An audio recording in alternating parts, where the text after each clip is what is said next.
Madam खुले नहीं है। खुला नहीं है तो विमान लेके निकलते ही क्यों हो? अरे गोंडा में होते तो बताती। हाँ तो सीतापुर आइए कभी खुला लेने। चला ऑटो रहे हैं और टसन इनके टेस्ला वाले हैं। बड़ा आऊंगी मैं सीतापुर। पता नहीं मम्मी ने कहाँ फंसा दिया है।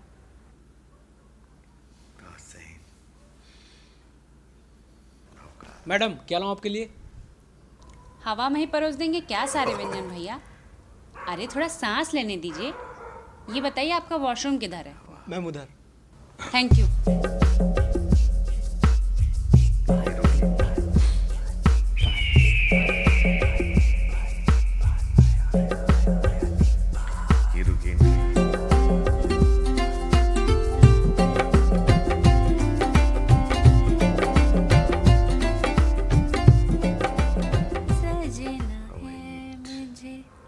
सजना के लिए गोरी गोरी गोरिया बाली उमरिया चल कमरिया हिला के।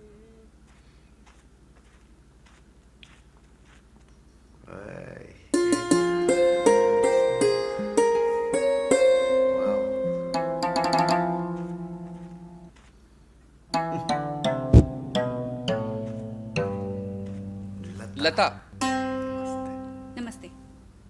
वो आपकी ब्लैक एंड व्हाइट फोटो आई थी तो रंग का अंदाजा नहीं लगा, इसलिए आपको पहचान नहीं पाई। वो आपके पिताजी ने कहा था फोटो तो ब्लैक एंड व्हाइट भी चल जाएगी, लेकिन जो है सैलरी स्लिप ओरिजिनल होनी चाहिए। वैसे हाइट तो ठीक है आपकी। वो बड़ी वाली बुआ जी देखने नहीं गई थी ना तो बड़ा चिंतित थी, लेकिन अब चिंता का कोई विषय नहीं।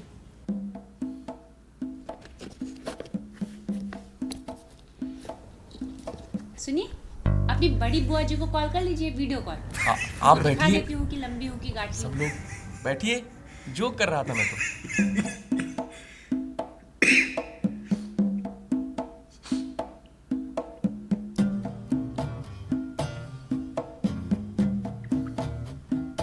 चैट ऑर्डर कीजिए।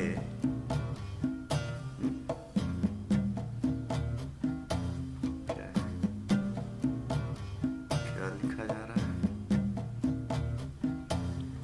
ये कैफे बिल्कुल नया है लता जी, इसलिए यहाँ भीड़ नहीं है। इसकी दाखिल खारिज हमारे एक लेखपाल मित्र ने ही कराया था। नौकरी का घमंड। ये आप मेरे लिए लाई हैं गुलदस्ता? जी कैफे वालों का है शायद, डेकोरेशन के लिए रखा होगा। पता है मुझे, जो कर रहा था मैं तो। नमस्ते भैया जी, कैसे हैं आप? क्या ले आऊं आपके और भाभी जी के लिए? भाभी जी क्या होता है? मैडम। ऑर्डर लो मैडम से। जी बताइए। सुंदर है, गोरी है, सच पूछो तो औकात से बाहर है। अगर सरकारी नौकरी नहीं होती सरकारी तो नौकरी तो तुम्हारे जलाए सामने तो। क्यों बैठी होती? तैयारी सफल हुई लेखपाल साहब। आपके जानने वाला है क्या ये? हाँ, ये लड़का जानने वाला है। जिस गांव में हमारी पोस्टिंग है उसी गांव का है। बाप मर गया बेचारे का, गरीब है, तो इसकी अम्मा को अभी एक पट्टा दिलवाया हूँ। एक भी पैसा नहीं लिया हूँ, फ्री में। इसीलिए आपको इस कैफे में बुलाया हूँ। यहाँ हमारे नाम पे भारी डिस्काउंट मिल जाता है। घूस एक और -1 लिख दूं क्या? वैसे पति के घूस लेने को -1 लिखते होंगे या +1? देखिए, पट्टे से याद आया कि यादव पट्टी का एक खतौनी है। उसको टैली करना है, सुबह तहसील में भी जमा करना है। तो आपसे बात करते करते ये काम भी हो जाएगा, समय वेस्ट बच जाएगा। लता, भाग जा यहाँ से, अभी भी समय है। अरे कितना अजीब आदमी है, मिलने आया है और खाले खोल के बैठ गया है। देखना, करवा चौथ वाले दिन भी खेत नापने चला जाएगा, फिर बैठ के देखते रहना चांद अकेले। क्या कुछ सोच रही हैं आप? नहीं तो सोच रही होंगी अजीब आदमी है, मिलने आया है फाइल खोल के बैठ गया है। लता जी, हमारे लिए काम भगवान है। अब काम नहीं करेंगे तो पैसा कहाँ से आएगा? फिर आपका कैफे डिनर भविष्य में इसका भुगतान कहाँ से करेंगे? क्यों? राइट। उसकी ज़रूरत नहीं पड़ेगी। मुझे देर हो रही है, मुझे निकलना है। चाची जी आई थी तो उनको लेखराज मार्केट में एक साड़ी की दुकान पर छोड़ कर आई। लखनऊ। आपसे मिलकर बहुत अच्छा लगा। बेटा बिल ले आना। लेकिन आपने तो मुझसे कुछ पूछा ही नहीं, तो आप कैसे डिसाइड करेंगी कि मुझसे शादी करनी है कि नहीं? मैं आपसे क्या पूछूं? मुझे लगा आपने मुझे मिलने बुलाया है, लेकिन आपने भी मुझे अपने परिवार की ही तरह इंक्वायरी करने के लिए ही बुलाया था। मेरी माँ ने बोला आपसे मिलने चले आओ, तो मैं मिलने आ गई। वैसे मैं आपके बारे में सब कुछ जानती हूँ। आप पेशे से लेखपाल हैं। आपने 6 साल इलाहाबाद में यूपीएससी की तैयारी भी की है, और इससे पहले आप दहेज में एक कार और 5 लाख रुपए पहले वाले रिश्ते में ठुकरा चुके हैं। दहेज। कोई नहीं, वैसे मैं चलती हूँ। आप मेरे पिताजी को जो भी डिसीजन होगा बता दीजिएगा, मुझे मंजूर होगा। ठीक है? अरे लता जी, लेकिन आपका क्या डिसीजन है? हमारे यहाँ लड़कियों का डिसीजन मायने नहीं रखता है।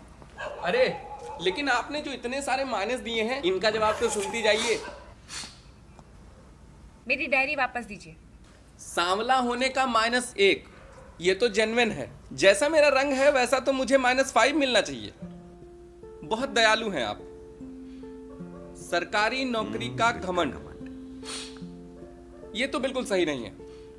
वो आपको रिझाने के लिए थोड़ा बहुत झूठ बोल दिया था, बाकी मुझे घमंड नहीं है। घमंड बड़ी नौकरी वालों को होता है लता जी।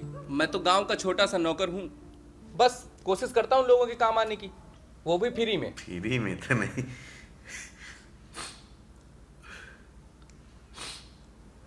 और रही बात दहेज वाली, तो मैंने दहेज के लिए किसी लड़की को मना नहीं किया। बिल्कुल नहीं। हाँ, मेरे पापा ने हो सकता है फोन कर दिया हो आपके पिताजी को दहेज के लिए। हाँ, आपसे पहले मैं एक लड़की से और मिला था, उसका बॉयफ्रेंड था, उसने अपना रीजन बताया, तो मैंने कहा बदनामी ना हो, तो मैंने ही सामने से मना कर दिया। अब लता जी, आपको जो बताया गया आपने सच मान लिया। अब क्या कहें लता जी, सरकारी नौकरों की मार्केट में इमेज ही ऐसी बनी है, बिल्कुल सही। क्या कर सकते हैं। रही बात चौपैया वाली, तो मैं आपके पिताजी को कॉल करके मना कर देता हूँ। नहीं, रहने दीजिए।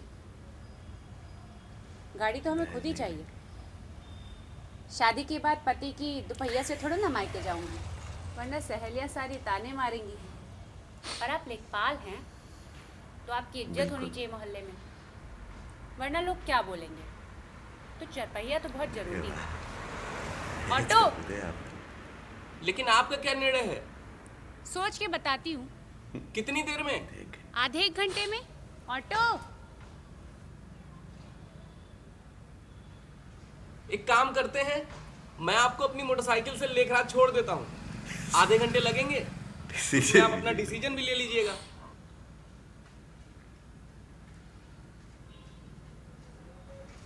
वैसे मोटरसाइकिल पर बैठना मुझे पसंद नहीं है।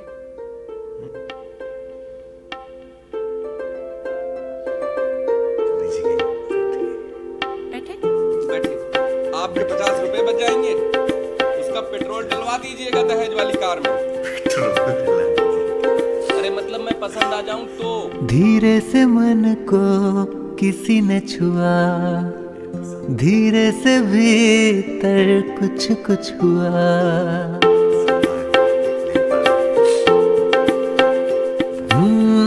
धीरे से मन को किसी ने छुआ, धीरे से भीतर कुछ कुछ हुआ। ये पहली दफा है जो दुनिया को मेरी कर देगा सपनों का घर। धीरे से चल हम सफर, धीरे से चल हम सफर, देखेंगे शाम और सहर। धीरे से चल हम सफर।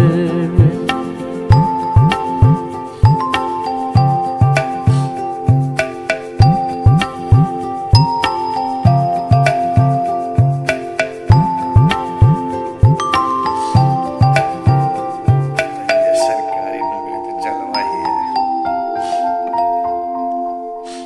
तेरी हथे